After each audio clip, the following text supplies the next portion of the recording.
এই লাকি কি করতেছো? হাঁস পরিষ্কার করতেছি। এইটা কি জন্য? এটা দিয়ে কি করব? এটা হাঁসের গায়ে অনেক পশম, এটা আটা আর হলুদ একসাথে গোলায় নিছি, আর এটা গায়ে এইভাবে লাগাবো, আর এটা পোড়াইলে এই ছোট ছোট পশমগুলো সব উঠে যাবে।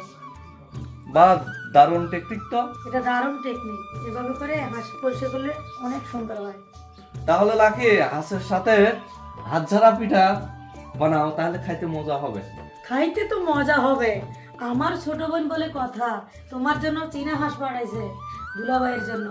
রান্না করলে মজাই তো হবে, কারণ আমার ছোট বোনে পাঠাইছে না। হাঁসের গায়ে লাগানো হয়ে গেছে ময়দা, এবার পোড়াতে যাব। আর এখন শীতের সময়, সবাই কিন্তু হাঁস খেতে চায়, এই টিপসটা ফলো রাখতে পারেন। এভাবে করে তৈরি করবেন, হাঁসের গায়ে একটা পশমও থাকবে না। চলেন আমি দেখিয়ে দিচ্ছি কিভাবে করবেন। হাঁসটাকে ভালোভাবে পুড়িয়ে নিয়েছি, এবার হাঁসটাকে পরিষ্কার করার পালা। দেখেন আটার লেয়ারটা কত সুন্দরভাবে পুড়ে গেছে। এবার এভাবে করে ধরলেই কিন্তু চটা ধরে উঠে যাবে পশম সহ। এবার তোলার পরে একটা কাপড়ের টুকরা দিয়ে এভাবে করে মুছে নিলেই কিন্তু দেখেন কত সুন্দরভাবে ক্লিন হয়ে গেছে। একটু জুম করে দেখাও, দেখেন এখানে কিন্তু একটা পশমও না, কত সুন্দর ক্লিন হয়েছে। এভাবে করে সবগুলো ক্লিন করতে হবে।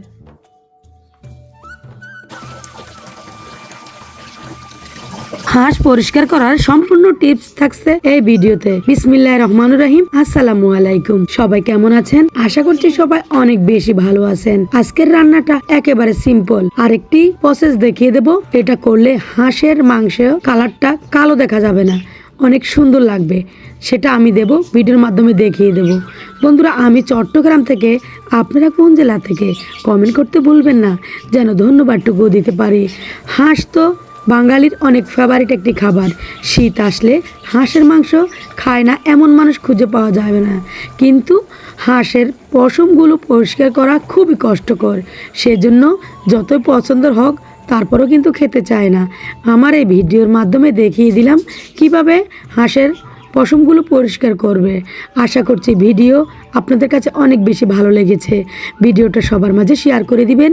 এই শীতে সবাই যেন হাঁস এভাবে পরিষ্কার করে রান্না করে, সবাই যেন খেতে পারে পছন্দের খাবারটি। দেখেন কালারটা কত দারুণ লাগছে, তাই না?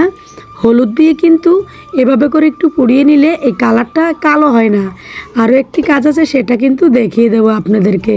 এই যে ব্রেড ক্রাম্ব, এটা দিলে হবে কি, মাংসের ঝোলটা একটু গাঢ় হবে আর কালারটা অনেক সুন্দর আসবে। যদি কারো বাসা না থাকে তাহলে দিবেন না, আর থাকলে অবশ্যই দিয়ে নেবেন। দেখবেন এটা একটা অন্য লেভেলের ফ্লেভার। তারপরে তো ভাজা জিরা, গরম মশলা সেগুলো দিয়ে দিলাম। রান্না করতে করতে এই ফাঁকে আমার ছোট্ট ছেলেটা অনেক বড় হয়ে গেছে, কারণ সে নিজেই এখন মার্কেটিং করতে পারে, আমার আর যেতে হয় না। আমার প্রয়োজনীয় জিনিসগুলো আমার ছেলে আমার জন্য কিনে নিয়ে আসে। সবাই আমার ছেলের জন্য অনেক দোয়া করবেন, এমন সন্তান যেন সবার ঘরে ঘরে থাকে। তার বেতনের টাকা দিয়ে আগে আমার জন্য জুতা কিনতে গেছে। আম্মু তোমার পায়ে জুতা নাই, আমি জুতা কিনে নিয়ে আসি বলেই চলে গেল। এদিক দিয়ে আমি রান্না করছি, আর এই রান্না কমপ্লিট, এবার সবাই মিলে খাবো। দেখেন না কত দারুণ লাগছে কালারটা, তাই না? একেবারে দারুণ একটি ফ্লেভারও ছিল আর কালারটাও দারুণ ছিল। এদিকে আমি হাতজারা পিঠা, চিতই পিঠা বানিয়ে ফেলেছি, সেগুলো আর দেখালাম না, কারণ আমার চ্যানেলে হাতজারা পিঠা, চিতই পিঠার অ্যাভেলেবেল রেসিপি আপনাদের মাঝে দেওয়া আছে, চাইলে সবাই দেখে নিতে পারেন।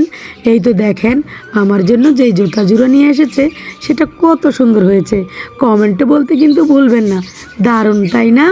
বন্ধুরা, এতক্ষণ ভিডিওটা মনোযোগ সহকারে দেখার জন্য অসংখ্য অসংখ্য ধন্যবাদ। সবাই ভালো থাকবেন, আল্লাহ হাফেজ।